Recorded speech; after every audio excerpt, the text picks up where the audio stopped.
We're here with assistant head coach, special teams coordinator Eric Russell as part of our position preview for 2012 season. Coach, you talk about the spring. How did that go? That evaluation period. What did you see?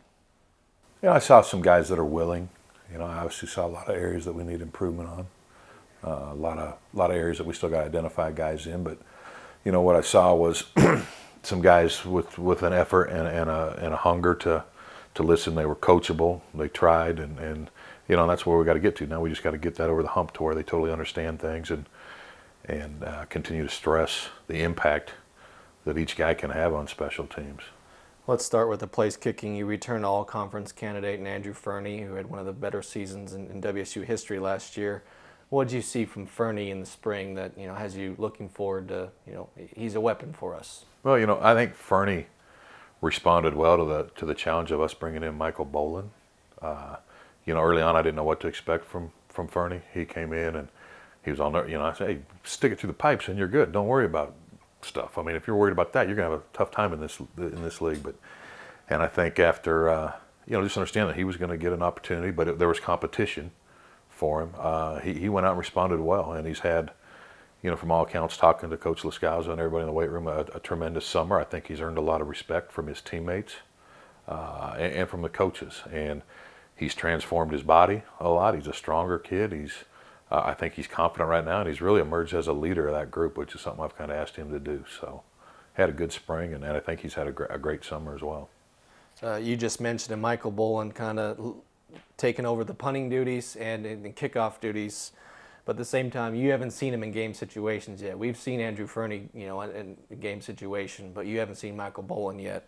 Yeah, and we'll do that with all our units, really, is to try to put them in as many situational stuff as we can, so that we can, not just only with our specialists, but our units as a whole. I mean, we got to do as much game type, full speed stuff to see how these guys do react and play, because that's going to be one of the keys to us getting better. But in Michael, you got really a physically gifted, talented player. I mean, and he's shown that.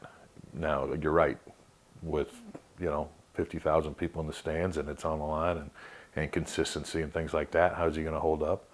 And then he's probably had an okay summer. I mean, Mike's got to focus on what's important now and buying in and just staying focused and looking ahead and continuing to compete, for that job. But he's a talented kid. You kind of talked about it a little bit, but let's talk about the returners, both the punt and kicking game. Who stood out in the spring? Did anyone grab a hold of that job, or is that still something you need to see? Leon Brooks kind of handled a lot of them last year. I know they didn't have a lot of returns, but and as far as catching, a guy's been back there. He'll probably have the front edge a little bit just from experience. But again, the importance of camp and those guys catching balls every day, and then who can do something special with it, because those guys can make the guys up front play a lot better too and look a lot better. When you've got a guy back there to make something happen, if you can get this extra block or just hold it this one extra half a second, so those guys bring in energy. It's going to be key, and some of those freshmen will. And Theron West, also the junior college kid, will play into this. And we got to throw that right at them from the get-go and identify those guys. And then finally, your goal for fall camp, as a whole, special teams, is it just reps to, see many guys in game situations? Well, I don't want to just, rep to say we're working. Being smart, we've got a systematic approach to how we put things in. And, we're going to review things because they've only had it one time. Through spring, we usually hit one thing and move on, and that's teaching the fundamentals, and a lot of them that carry over from phase to phase. But then once we get that taught, moving on to the schematic things, and then once we get mid-camp or towards the later end of camp, it's going to be pretty much more scrimmage type stuff, game type stuff.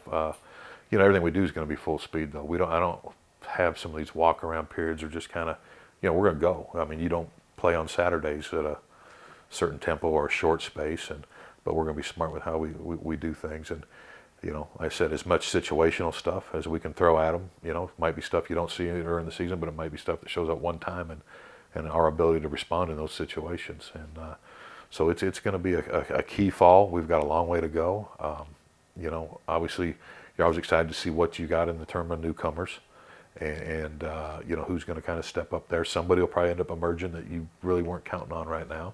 And we need to find some of those guys and find some people that bleed crimson and understand how valuable they can be to these units. And it's just building identity, is what I want to do. We want opponents to see that we're sound, that we're well coached, and we play with tremendous effort.